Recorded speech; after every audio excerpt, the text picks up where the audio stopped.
Muy buenos días, sea bienvenido a Líderes de Opinión, un programa que analiza los problemas sociales llevados hasta las últimas consecuencias.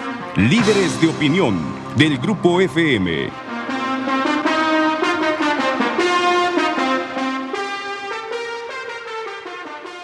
Hola, ¿qué tal? Buenos días, bienvenidos a su programa Líderes de Opinión.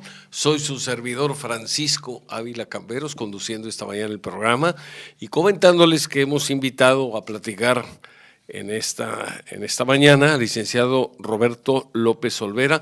Él es egresado de la Universidad de Anáhuac, es licenciado en Administración de Empresas, tiene una licenciatura en Psicología, actualmente es asesor empresarial, no pertenece a ningún partido político y lo hemos invitado con motivo de las elecciones. Estas elecciones son muy peculiares, están generando mayor interés que elecciones que hubo en el pasado, al menos en el pasado reciente. En este momento no se sabe exactamente qué candidato es el que va a ganar, con todo y que los seguidores de uno y otro se declaran triunfadores de manera anticipada. Sabemos que la encuesta verdadera, la definitiva, es la que se va a llevar a cabo el día 1 de julio.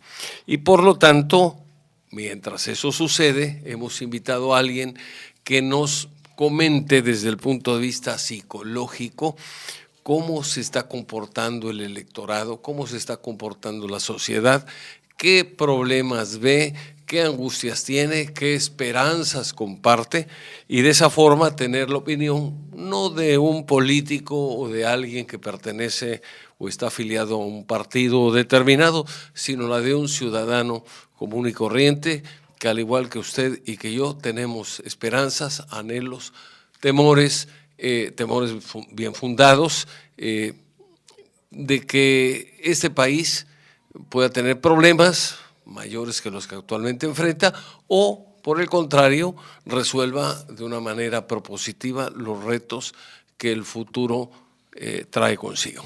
Entonces, para entrar en materia y no demorarnos más, le damos la bienvenida al licenciado Roberto López Olvera, quien ya ha estado aquí en otras ocasiones también. Ingeniero Roberto, buenos gracias. Días. Muchas gracias, la quinta vez que me invita. Sí, eres invitado frecuente. Sí, claro. ya. Quinta vez en 5 años, o en 3 años, yo creo. No, 3 años. 3 años, sí, o menos, no es cada semana. O menos como 5. Sí, pero muy a gusto. Cada vez que venimos llegamos a puntos interesantes, a conclusiones interesantes, damos un contexto diferente de lo que normalmente el ámbito político, económico, legal. Yo siempre doy mi punto de vista psicológico, que es el fuerte, yo trabajo en sistemas humanos. Entonces, pues primero agradecer a su audiencia, agradecerle a usted, al Grupo FM, la invitación y pues a darle. Muy bien. Roberto, para que empecemos a ubicarnos todos, ¿sí? Coméntanos exactamente qué estudia la psicología. Bueno, la psicología estudia en diferentes ámbitos en la persona, conductas, comportamientos, pensamientos, formas de procesar la información, emociones, motivaciones.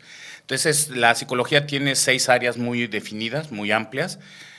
Psicología social y de grupos, que es algo que me llama la atención con lo que estamos viendo en la actualidad en cuestión de política, y también las motivaciones intrínsecas, la psicología de la personalidad, que está sucediendo, y identificar también lo que está recorriendo nuestra sociedad, nuestro pueblo. Y aquí quiero hacer referencia a un filósofo que recientemente falleció, de origen polaco, Zygmunt Bauman.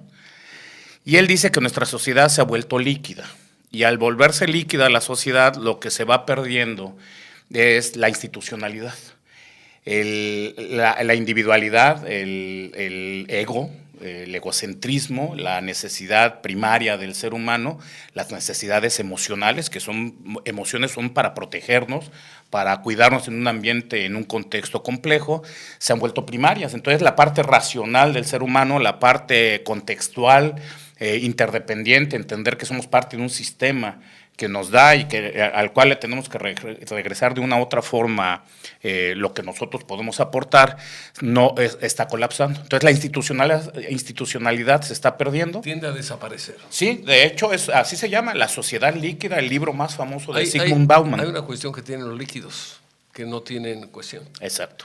Entonces el líquido adopta la forma del envase que lo contiene. Exactamente. Eso hace que se pierda tal vez identidad, que algunos valores se diluyan. ¿Sí? Eso hace que la sociedad esté angustiada, esté preocupada por el futuro, pero no sabe exactamente cómo resolverlo, cómo enfrentarlo de una manera constructiva, enfrentarlo de una manera propositiva, enfrentarlo de tal forma que puede resolver los problemas del fondo sin utilizar métodos que finalmente acaban complicando más las cosas en lugar de resolverlas. Así es. Te preguntaré para irnos ubicando en el contexto. ¿Cómo ves actualmente la campaña electoral?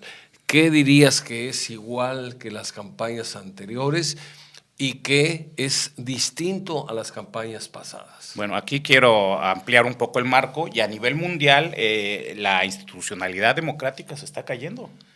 Lo estamos viendo reflejos en Estados Unidos, lo que pasó con Trump, en Europa, cómo muchas personas han permitido una influencia y regreso de estos modelos de extrema derecha.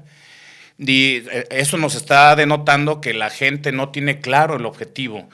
Y si analizamos las campañas anteriores con las actuales, la gente estaba buscando más su motivación extrínseca, la necesidad de que el sistema le dé algo, que el sistema le aporte algo, que a diferencia de las otras campañas era pensar cómo cómo el sistema y yo nos podemos beneficiar, llegando a un punto en que tengo que respetar la ley, tengo que respetar las instituciones y esto nos va a llevar a un nuevo modelo. Entonces, esta contaminación que lleva cerca de 15 años ha permeado mucho en países tercermundistas como México, países tercermundistas como Venezuela. Hace 26 años empezó este fenómeno.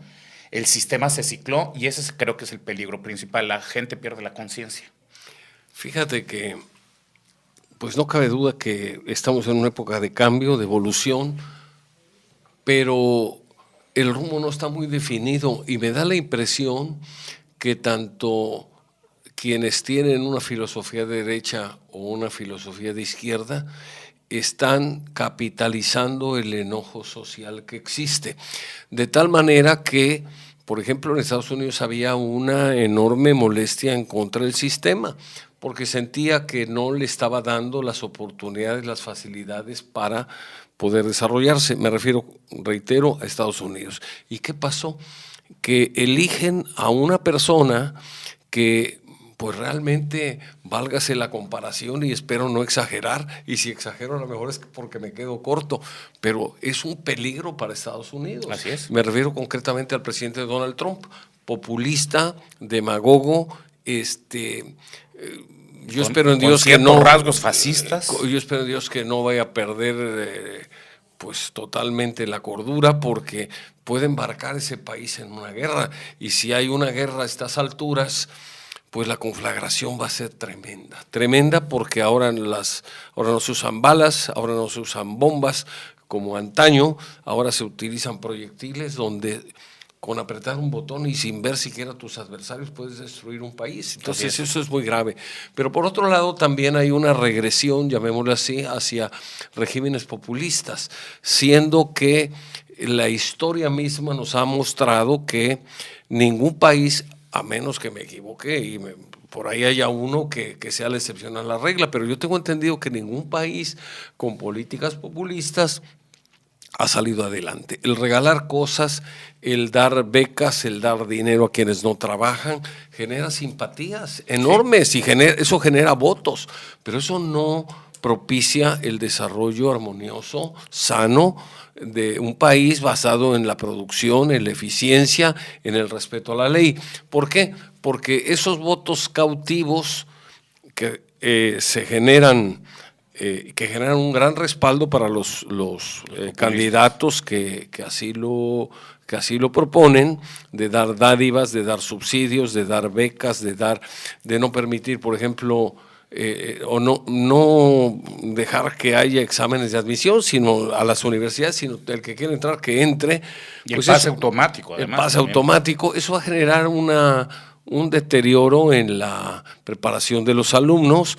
Digo, imaginemos un médico que pasó de noche por la universidad, pues va a matar un paciente. Imaginémonos un ingeniero que no salió bien preparado, pero al final salió, pues ese se le va a caer un edificio y va a generar mucho daño. Entonces, se requieren profesionistas de más calidad, de más preparación, y esto abona en sentido contrario.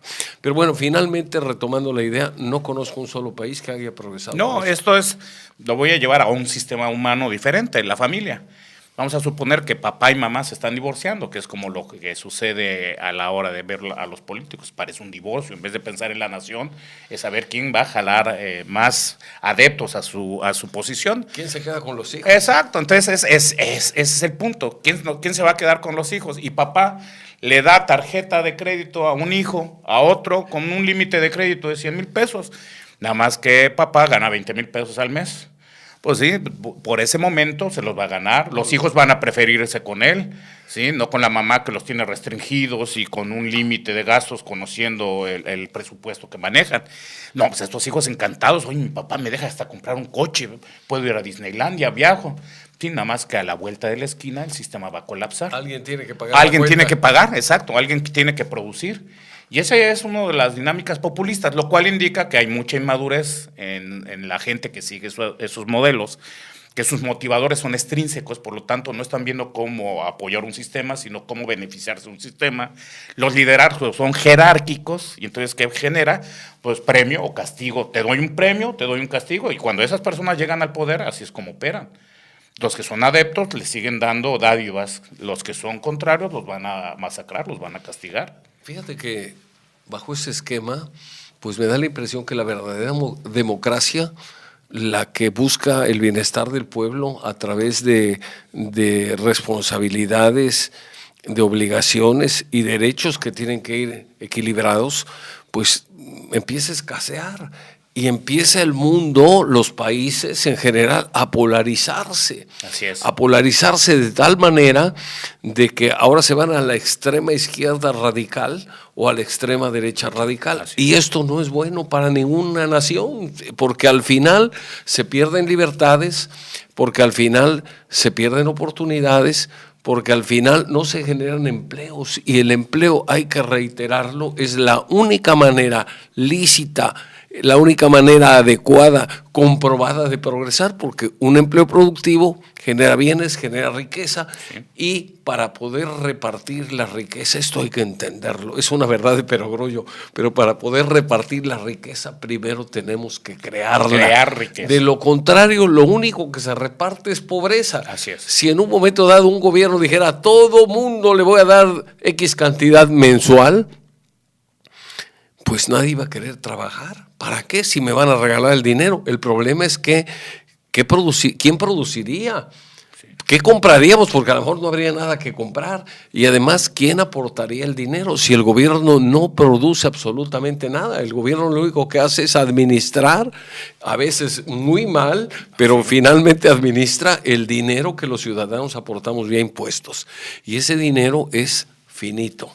La cantidad de millones, de cientos de miles de millones de pesos que se requiere para dar esos subsidios, esas becas, pues simplemente no cuadra con el presupuesto que tenemos disponible. Sí, y ahí algo de lo que estamos viendo en las dinámicas es como si las redes sociales fueran las instituciones y las democracias fueran las instituciones auténticas de un Estado, fueran un estorbo. Entonces, ¿qué empieza a pasar? La gente se vuelve muy emocional, piensa en el momento. Las emociones son para salvar momentos, pero no para ver a largo plazo, para eso es la razón. Y cuando ven en momentos, ¿qué sucede? Pues nos llevan a un colapso. Por eso dice alguien, y con eso concluimos la primera parte de este bloque, por eso dice alguien que hace falta estadistas, no políticos. El político está pensando en tomar acciones o llevar a cabo acciones que le beneficien en la próxima elección. Así es. El estadista no está pensando en la próxima elección.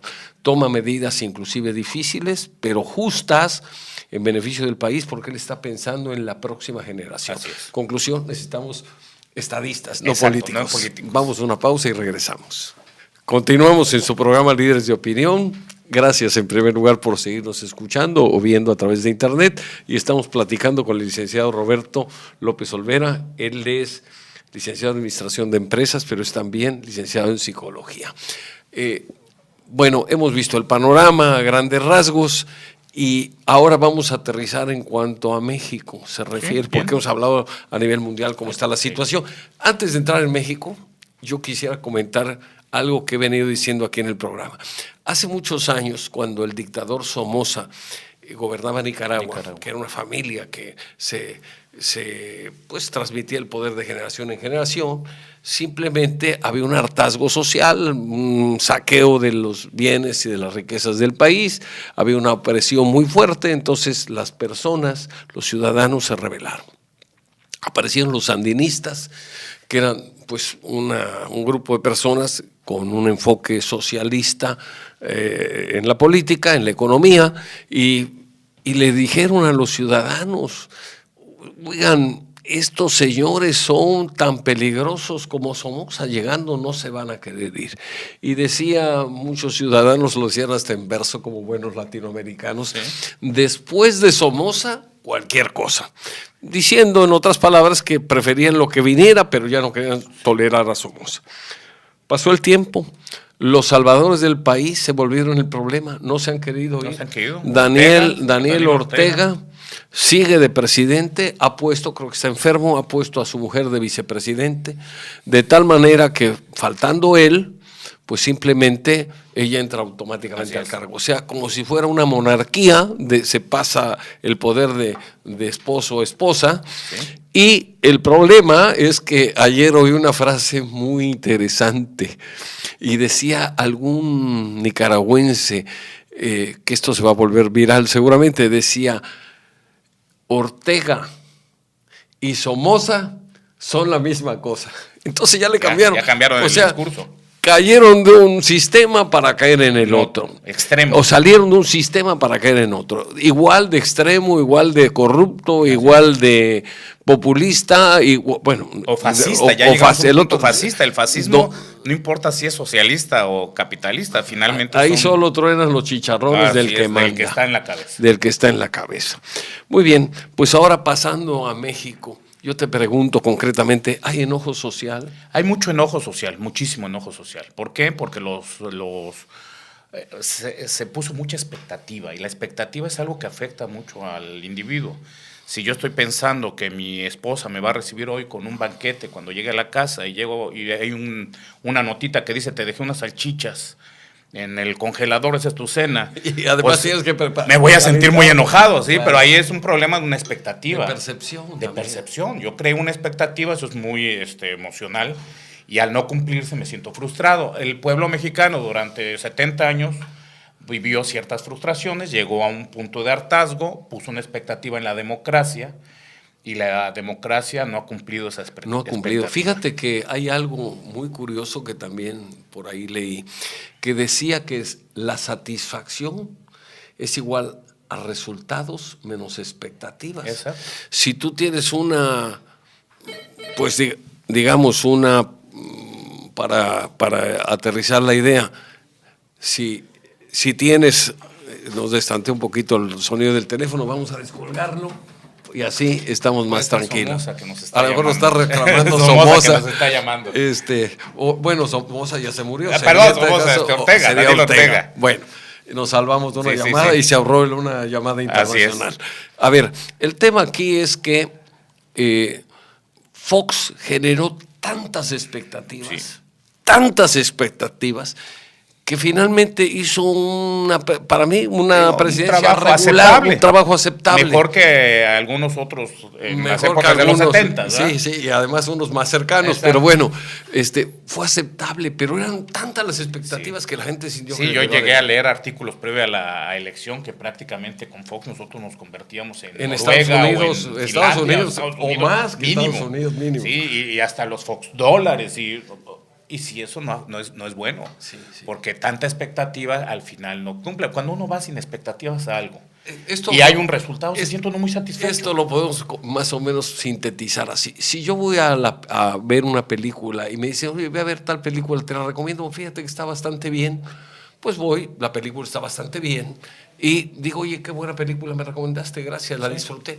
Pero si alguien me dice, oye, ve a ver esta película, es la mejor película de todos los tiempos que he visto, qué bárbaro, la crítica, y exagera, y me hace pensar en una expectativa gigante, voy a ver una película que está bien, pero era tal mi expectativa que sentí que me fallaron, que me engañaron, que no lo logró. Y no cubrió las expectativas que yo tenía. Entonces, conclusión, hay que poner los pies en la tierra.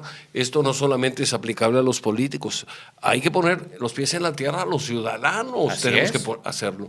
No puede un país avanzar si no hay un esfuerzo de nosotros, si no hay un trabajo serio. Sacrificio, sacrificio. La evolución lleva sacrificio, dejar algunas cosas. ¿Cuáles son los grandes países? Yo he leído muchos artículos psicológicos de cómo Japón se repuso. ¿Por qué se repuso? Porque la gente que sufrió la posguerra sabía que no iba a gozar vacaciones pagadas, ¿no? Tenía que ser una generación de sacrificio para sacar adelante su país. Dicen por ahí que algunos países, y este es un ejemplo admirable, el de Japón, ahorita yo no sé cuántas horas trabajan al día los obreros japoneses, a lo mejor trabajan 40 horas, que es lo que está de moda en los países avanzados, pero a lo mejor para llegar a donde están tuvieron que haber trabajado semanas de 60 o más horas. Así es. O sea, yo no puedo pensar, y esto lo podemos comparar con la agricultura, yo no puedo pensar cómo es factible que tengamos posibilidad de cosechar algo si no es sembrado.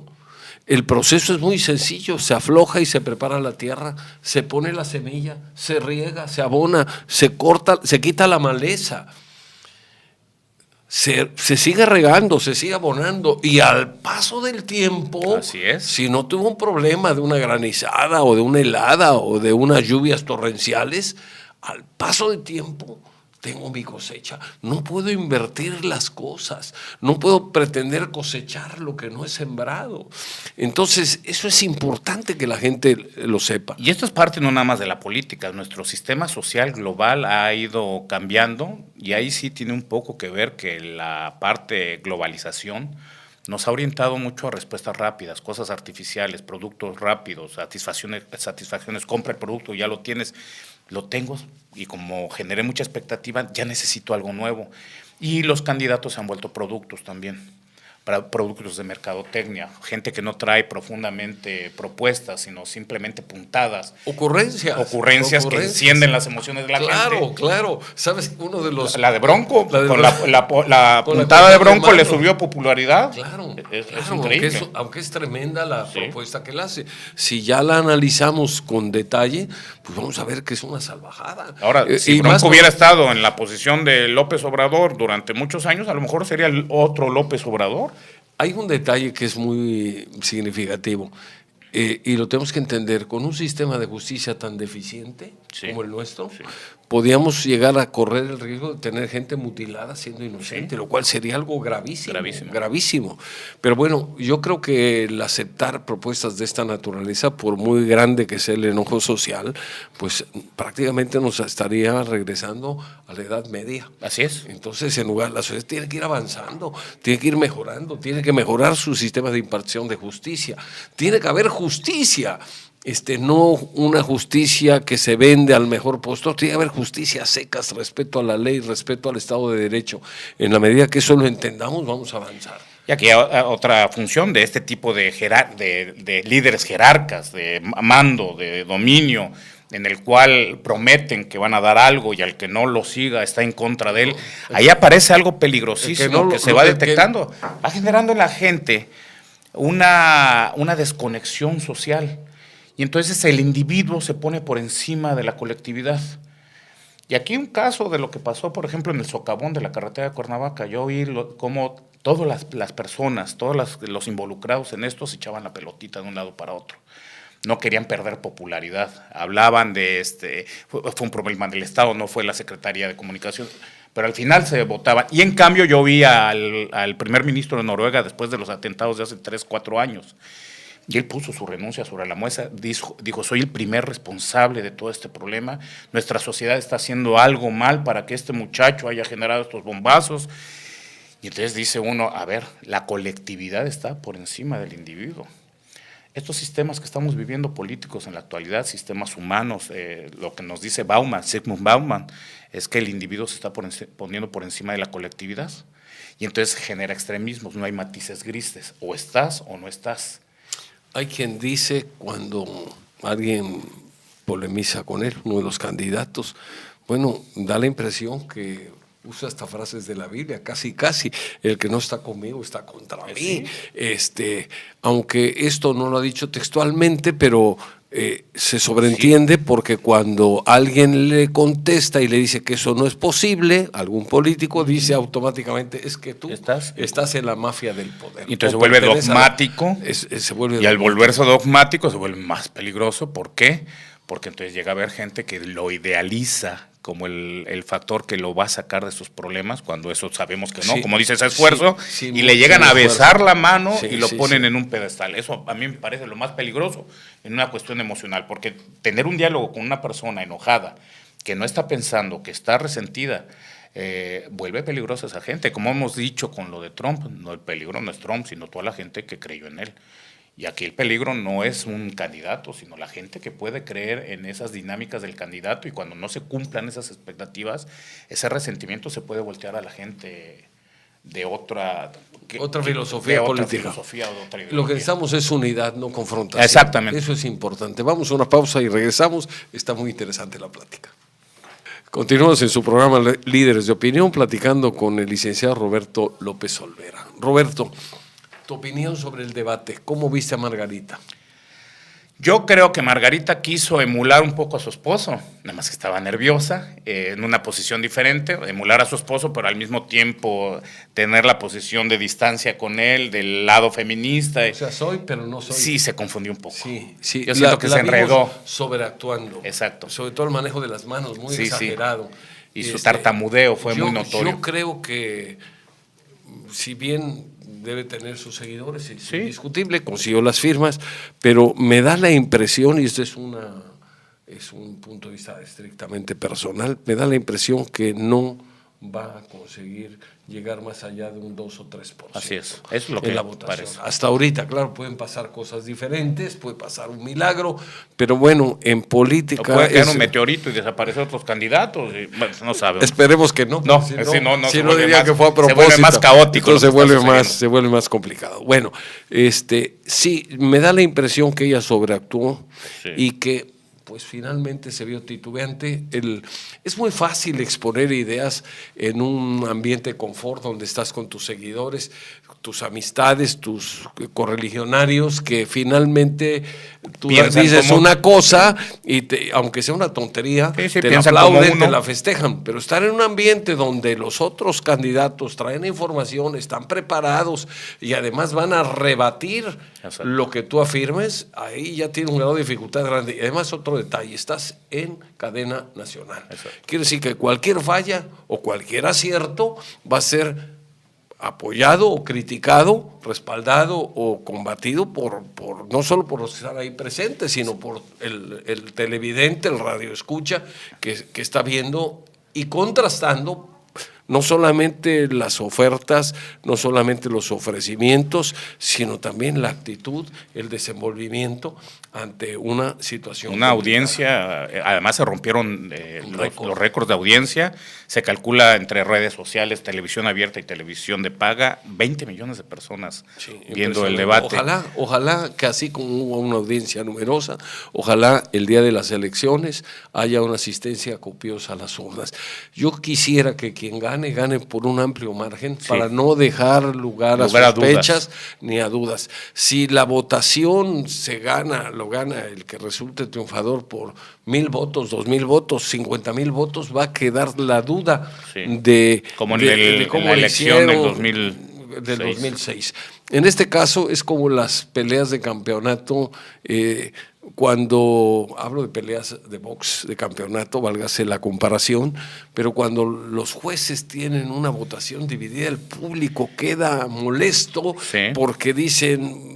Aquí hubo sesgo, aquí hubo favoritismo. En cambio, cuando es por nocaut, no hay duda. No hay duda, aquí no se trata de que un candidato noquee al otro de un golpe, se trata de que en cuanto a votos, la distancia entre el primero y segundo lugar sea abrumadora, de tal manera que no haya esa duda y que además el candidato que gane tenga la visión, la generosidad ser estadista, para unificar a nuestro país, que se está dividiendo cada vez más. No polarizándonos, sino unir. ¿Qué es lo que México necesita? Necesitamos líderes que convoquen a la unidad, que convoquen al trabajo, que convoquen al respeto a la ley, que no alguien que diga que no le importan y que al diablo con las instituciones, porque entonces estamos generando una situación otra que vez puede ser extremismos. De hecho, extremista. en la psicología conductista hay un modelo que habla de sesgos de comunicación, distorsiones cognitivas, les dicen. Y, por ejemplo, el extremismo es un sesgo de este tipo. ¿Por qué? Es como decirle a mi esposa, tú nunca me atiendes.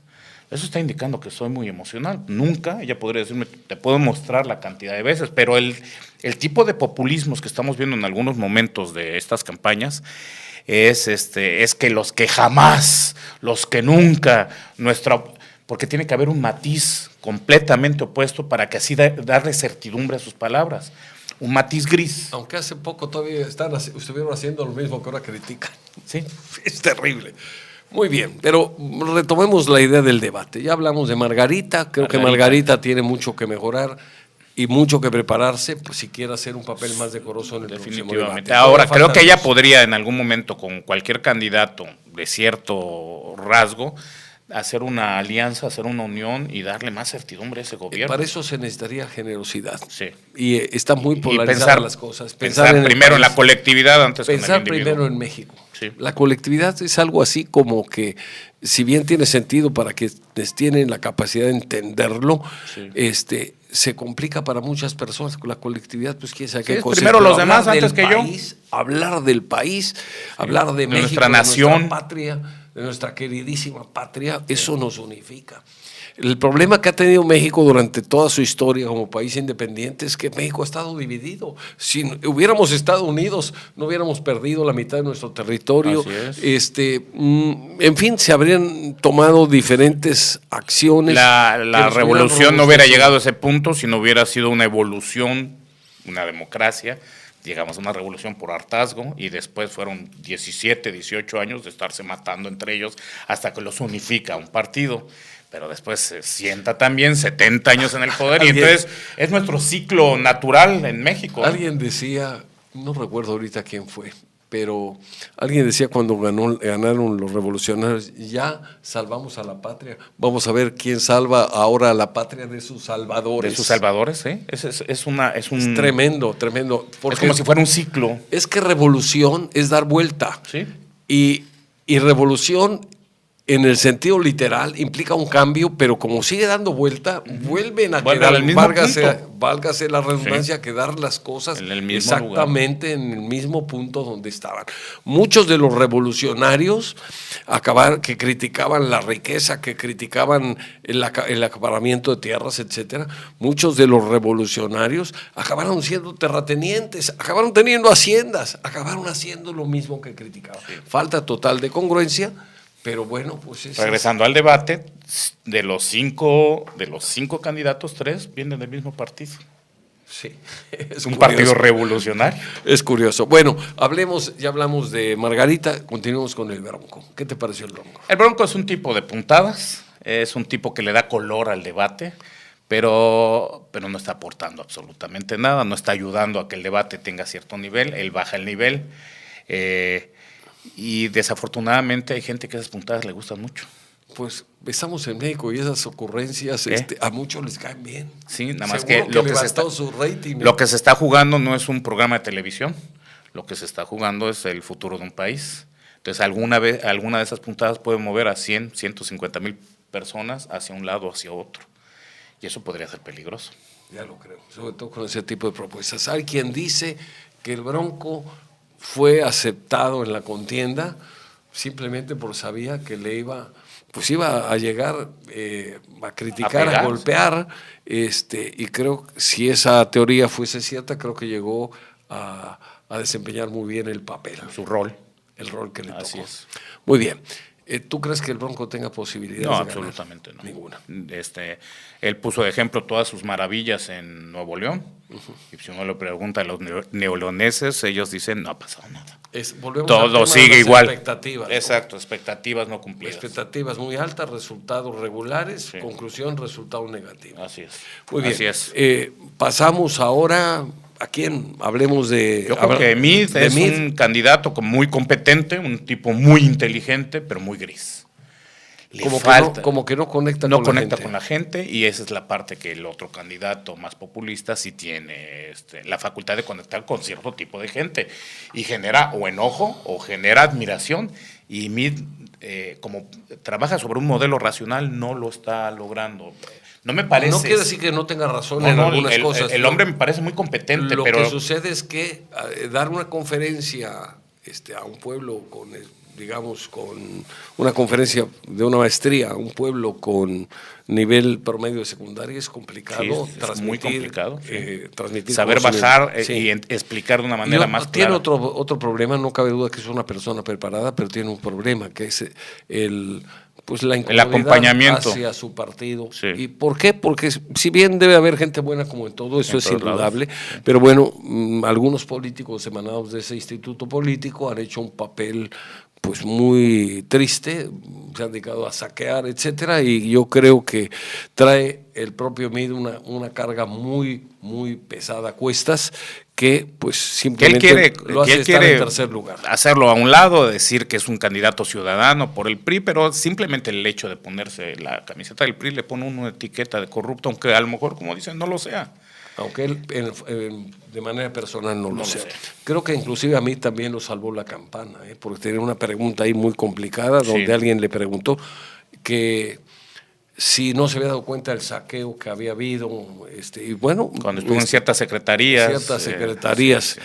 Sobre todo con esto de la estafa maestra. ¿Y qué fue lo que sucedió? Que cuando estaba dándole vueltas al tema para contestar, se acabó el tiempo. Se salvó. Ahí a lo mejor hay que cambiar el formato. Se te acabó este tiempo en este bloque, pero sigue en el otro. Sí. Ahora, el formato fue mejor que ágil. A mí me encantó. Los anteriores. Además, los anteriores eran rígidos. Además, otra cosa, la habilidad de los conductores, de los moderadores, para poder llevar algo con tantísima responsabilidad, es algo digno de elogio. Y no verse tendenciosos, porque no se vieron tendenciosos. Sí, se vieron imparciales. A pesar de que cada quien en el fondo de tener su corazón. Seguramente. Y pues de alguna manera debe simpatizar más con unos que con otros. Muy bien, pasamos el caso de Anaya. ¿Qué te pareció Anaya? Anaya es un muchacho muy inteligente, se nota que es un muchacho con una persistencia y una fuerza. Sin embargo, no ha aclarado del todo algunos puntos que le crearon. A lo mejor también hay algo de verdad, es lo malo cuando hay algún punto en que uno deja no bien atado. Y de eso se están aprovechando sus enemigos, atacando por ahí. Creo que es muy difícil, es una tristeza eso, pero no debemos olvidar que cualquier candidato es un ser humano y a lo mejor, al que pusieran ahí le iban a encontrar algún error que haya cometido. Sí, hasta el más puro.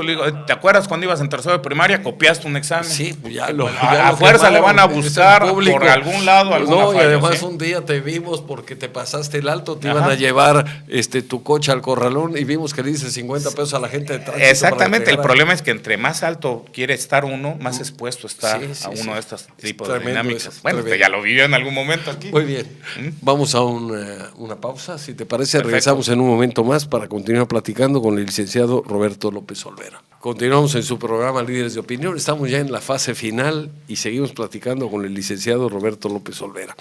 Estamos hablando sobre el debate, su opinión, los candidatos, los partidos, las verdaderas soluciones que hay para sacar a México adelante, las soluciones que suenan muy bonito al oído, pero que finalmente no resuelven nada de fondo.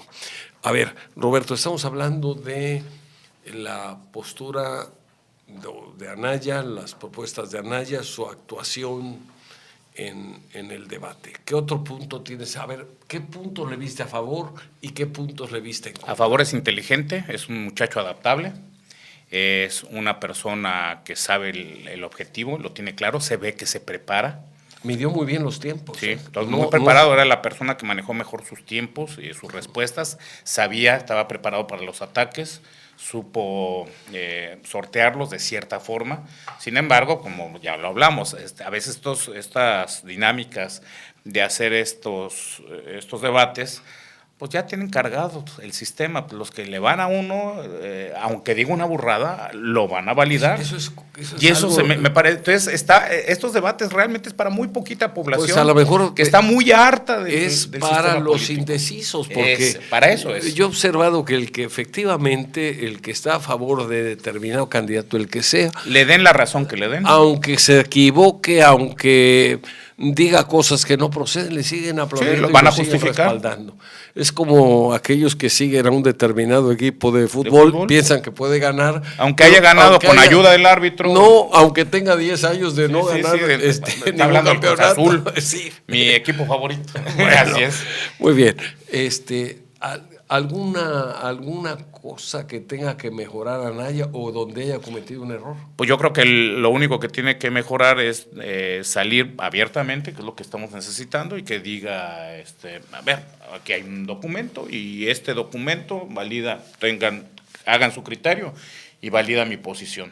Que hay ataques, que hay eso, pero miren, pueblo de México. Papelito habla. Papelito habla. Muy bien. Y en el caso de López Obrador, ¿qué fortalezas, qué debilidades le Fortalezas, la gente lo adora, la gente que lo sigue, y es mucha. Es la gente más enojada, la más resentida. Me sorprende que algunas personas que tienen cierto nivel intelectual lo siguen también. ¿Eso a qué se debe? ¿Al hartazgo social? Sí, definitivamente, al enojo. De hecho, aquí traigo un dato. La democracia en México del 2002 al 2013 cayó un 63% en el gusto y la preferencia de la gente.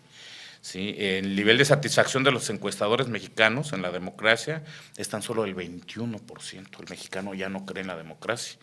Entonces, las mediciones de nuestra democracia son las peores en América Latina. Bueno, ahí tenemos un punto para mejorar. Empezamos a ver algunos modelos que han explotado en otros lados, aquí se está replicando y la gente no lo quiere. Los seguidores de un lado o de otro no lo quieren ver. Especialmente aquí tengo que decir el nombre, los seguidores de López Obrador no quieren ver que muchas de sus dinámicas, muchas de sus pláticas, muchas de sus conferencias, de sus debates, están orientados a cosas que se han escuchado en otros países. Tal cual, por ejemplo, la revocación del mandato a los 2 años. Eso creo que lo planteó Hugo Chávez. Exacto. Y resulta que se quedó quién sabe cuántos años. Es cuando uno le toca ese punto, lo primero que hace la gente, tú eres del otro lado, tú no entiendes de razones, tú eres de la mafia del poder. Entonces ya convenció, como lo hizo en algún momento Hitler con los judíos, de que ese es el pueblo malo. La gente que no piensa como él. Hay estudios de psicología de las masas que dicen que el líder demagógico, el líder mesiánico, tiene que escoger un grupo al cual achacarle todos los males. Un grupo de choque. Todos los males que tiene para poder de esa manera usarlos como para rayos del enojo social. Así es. Y así justifica cualquier cosa. Entonces, sí, la gente está muy enojada, la gente está muy resentida. Seguramente fue gente que puso la expectativa muy alta. ¿En qué sentido? Que iba a llegar Fox, que iba a llegar Calderón. El mismo Peña Nieto, que tuvo niveles de aceptación muy altos en su periodo de candidatura. Y pues no se cumplieron expectativas, pero también qué tipo de expectativas, de que nos van a cambiar el mundo sin que nos van a sacar adelante sin nuestro esfuerzo, sin sacrificios. Una persona va a volver a 129 millones de personas y los va a convencer cuando a veces no nos podemos convencer en una misma mesa de un objetivo común. Ni en casa, a veces hay yo no entiendo cómo discusiones. Un líder, 129 millones de personas van a cambiar el chip. La forma de Buena pensar. reflexión. ¿Qué otro punto? A ver, vamos a dividir. ¿Qué fortaleza le viste? Yo sería la única fortaleza que le veo a él es su persistencia. Su persistencia. Su cinismo.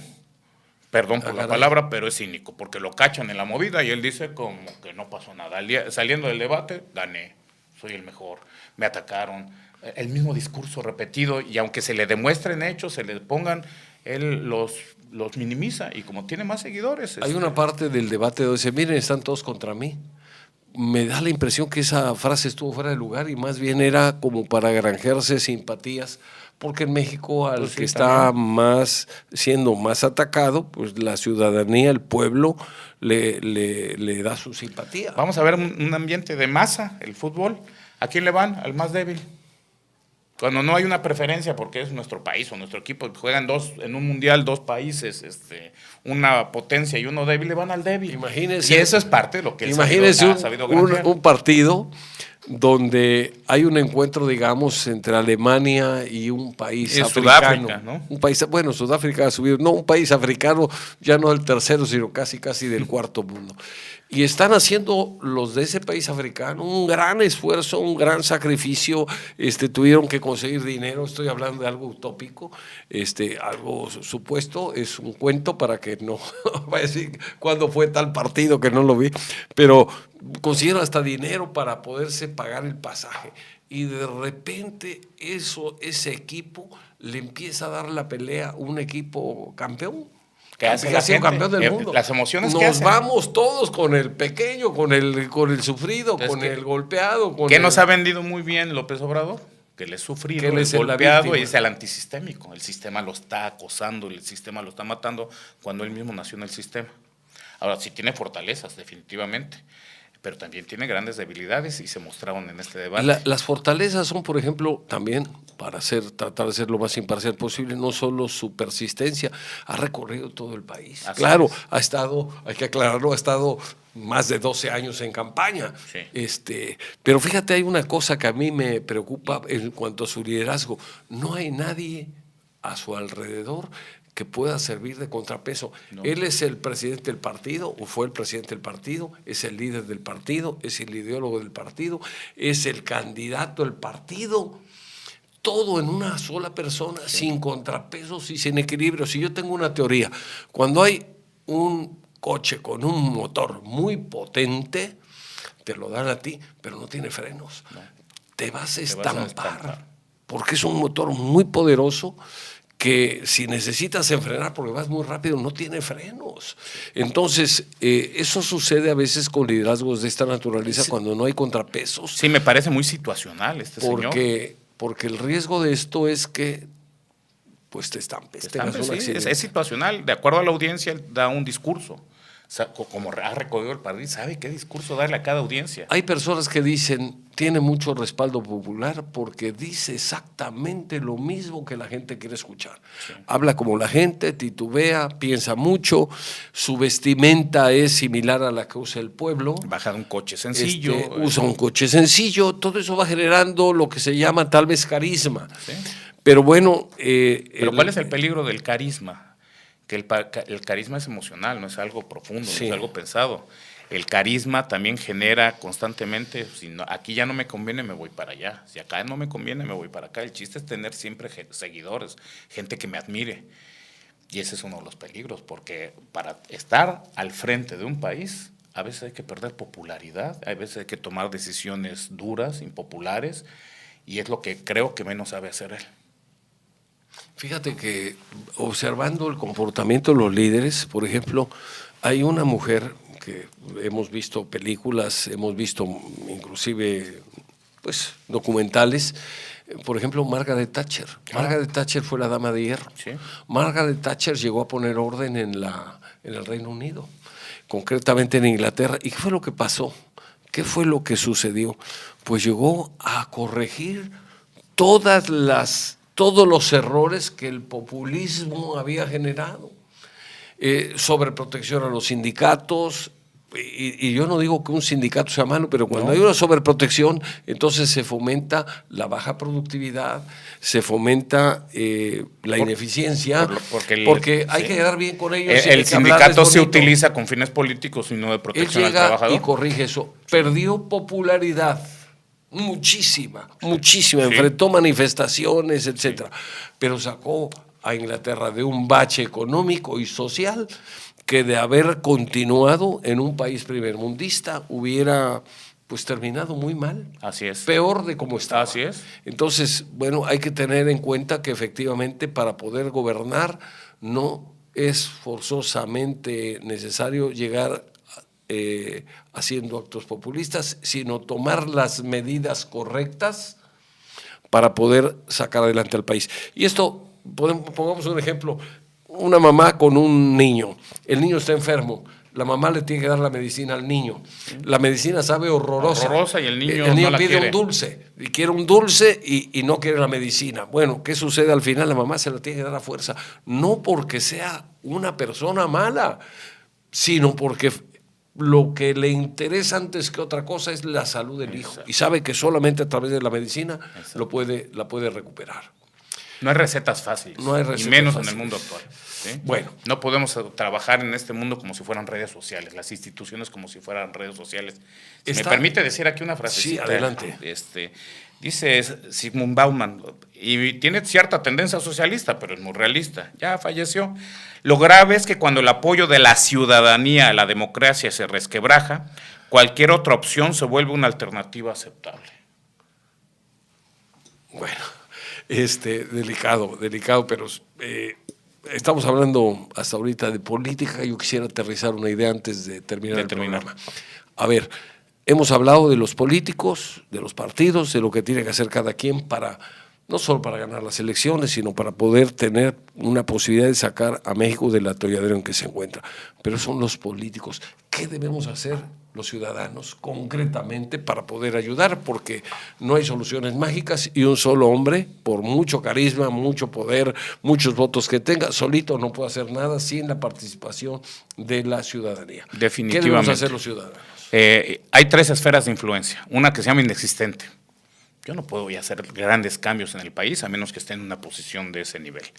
Una influencia indirecta. Es la gente que me rodea. Si yo quiero que seas puntual, pues yo tengo que ser puntual. Entonces la verdadera influencia es la influencia directa.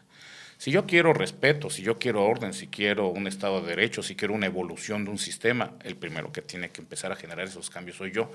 Y contagiar a la gente que realmente me rodea, participarle de las ideas, no ser una persona apasionada que defiende un punto de vista u otro. Siempre hay matices grises en todos los puntos de vista y eso ayuda a que la gente pierda un poco la emocionalidad.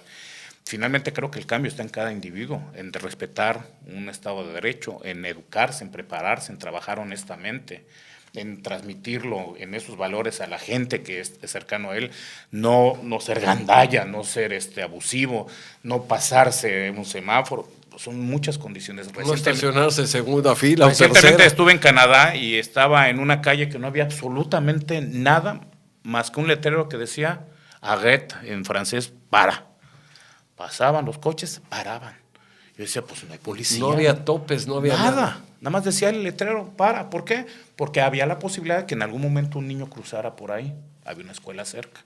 Pero era domingo, la gente paraba, volteaba hacia los dos lados y caminaba. Eso es cultura. Eso es cultura.